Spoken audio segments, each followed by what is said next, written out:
وعلى آل سيدنا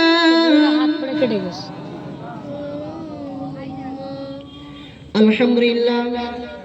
মুআজ্জাজ মুহতারাম উলামায়ে দ্বীন, সামনে বসে থাকা দিন দরদি ইসলাম দরদি আমার বাবাজি ও ভাইয়েরা, যে মহান আল্লাহ পাক রব্বুল আলামিন আমাদেরকে ভালোবেসে মহব্বত করে এমন একটি জায়গায় আসার এবং বসার মতন তৌফিক দান করেছেন, সেই মহান আল্লাহ পাক রব্বুল আলামিন দরবারে লাখ কোটি শুকরিয়া।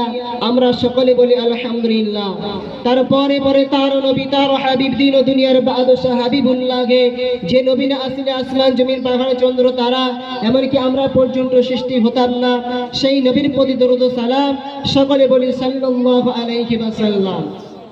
আল্লাহ পাক রব্বুল আলামিন বান্দাদেরকে এত মহব্বত করেছেন, আল্লাহ পাক রব্বুল আলামিন বান্দাদেরকে এত ভালোবেসেছেন বলে আজকের এই ভবনে আটখোলায় বাজার জামে মসজিদে আসার, এই ইসাল্লি সোয়াবে আসার এবং বসার মতন তৌফিক দান করেছেন, সকলে বলি আলহামদুলিল্লাহ। আল্লাহ পাক রব্বুল আলামিন পবিত্র কালামুল্লাহ শরীফের মধ্যে বলছেন, কুল্লু নাফসিন যায়িকাতুল মাউত, মউতের স্বাদ প্রত্যেকটি জীব জন্তুর এবং মানুষ জাতিদের মউতের স্বাদ গ্রহণ করিতে হবে। মউত থেকে রেহাই পাবে না। মউতের ভয়ে তুমি যদি 10 ফুট মাটির নিচে যদি লোহার খাঁচা করে যদি ওখানে থাকো, ওখানেও মালাকুল মাউত আজরাইল আলাইহিস সালাতু ওয়াস সালাম হাজির হয়ে যাবে, সেখানে তোর মউত নিশ্চিতভাবে হয়ে যাবে। মুসলমান ঘরের ছেলেমেয়েরা, আপনারা তরুণেরা, ও যুবকেরা, ও আমার নবী পাকের প্রেমিকেরা, আল্লাহ পাক রব্বুল আলামিন পবিত্র কালামুল্লাহ শরীফের মধ্যে জানান, কুল্লু নাফসিন যায়িকাতুল মাউত, প্রত্যেকটি জীব জন্তুর জানোয়ারকে মউতের স্বাদ গ্রহণ করিতে হবে বাবা, মউত থেকে রেহাই পাবে না। মউতের ভয়ে তুমি যদি লুকাতে চাও, যেখানে লুকাবে সেখানে মালাকুল মাউত আজরাইল আলাইহিস সালাতু ওয়াস সালাম হাজির হয়ে যাবে। মউতের সময় আজরাইল আলাইহিস সালাতু ওয়াস সালাম তোমার কাছে যখন জাহান কবজ করতে আসবে, ওই সময়তে বান্দা কিন্তু আজরাইল আলাইহিস সালাতু ওয়াস সালামকে দেখতে পাবে, দেখে এত ভয় করতে থাকবে, ওই মানুষটা চিৎকার করতে লাগবে, ও মালাকুল মাউত আজরাইল আলাইহিস সালাতু ওয়াস সালাম, আমাকে পৃথিবীর জমিনে আর একটি বছর সুযোগ দাও, আমাকে পৃথিবীর জমিনে আর কিছুদিন সুযোগ দাও, আমি আল্লাহ পাকের ইবাদতে মশগুল হয়ে যাব, আমি আল্লাহ পাকের ইবাদত বান্দাগি করব। ওই সময়তে আজরাইল আলাইহিস সালাতু ওয়াস সালাম বলবে, ও আমার আল্লাহ পাকের বান্দারে, পৃথিবীর জমিনে বান্দাকে একটিবার সুযোগ দেয়া হয়, বান্দাকে একটিবার সুযোগ দেয়া হয়, আর সুযোগ দেয়া হয় না। আজকের আল্লাহ পাকের হুকুমে, আজকের আল্লাহ পাকের হুকুমে আমি আজরাইল তোমার জানটা নিয়ে আমার আল্লাহ পাকের দরবারে হাজির হয়ে যাব।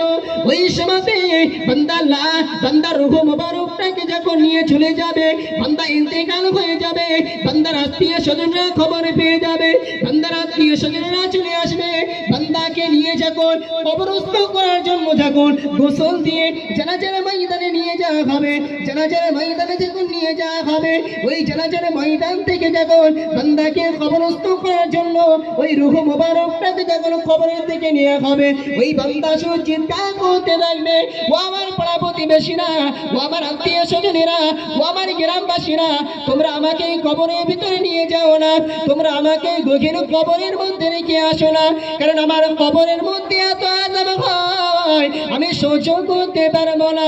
তোমরা যত দেখতে পেতে আমাকে আর এই কবরের মধ্যে রেখে আসতে না।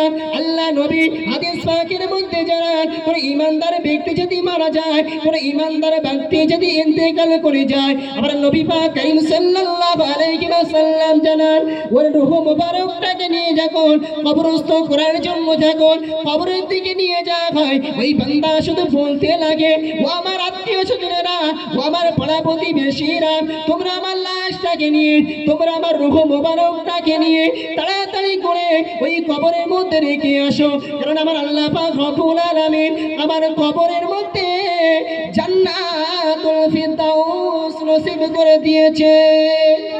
জোরে বলুন সুবহানাল্লাহ।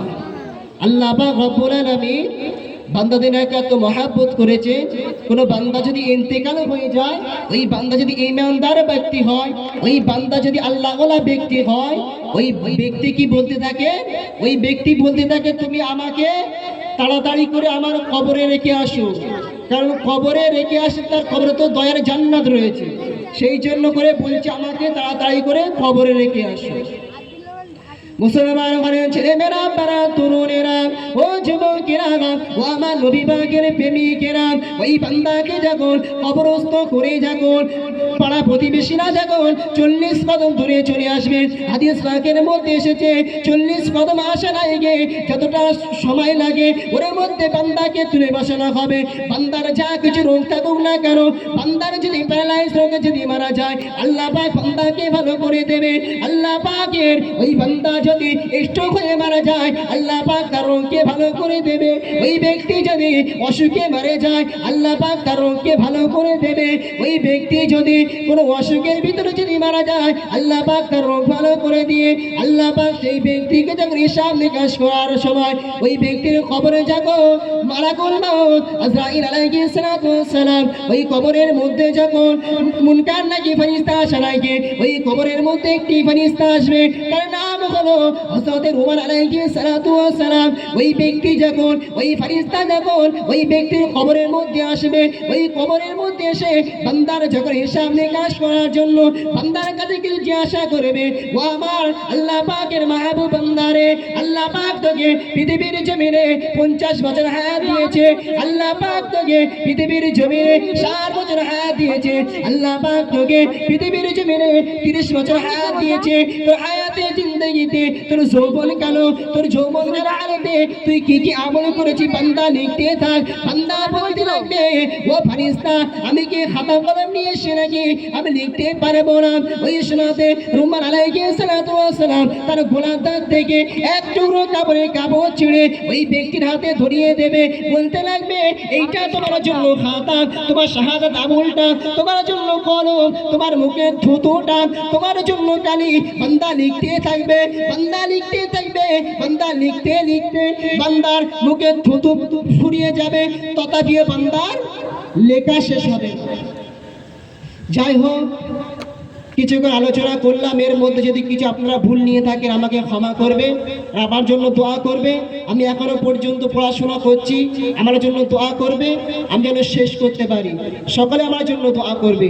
ওমা আলাইনা ইল্লাল বালাগ। আল্লাহুম্মা সাল্লি আলা। শুকরিয়া।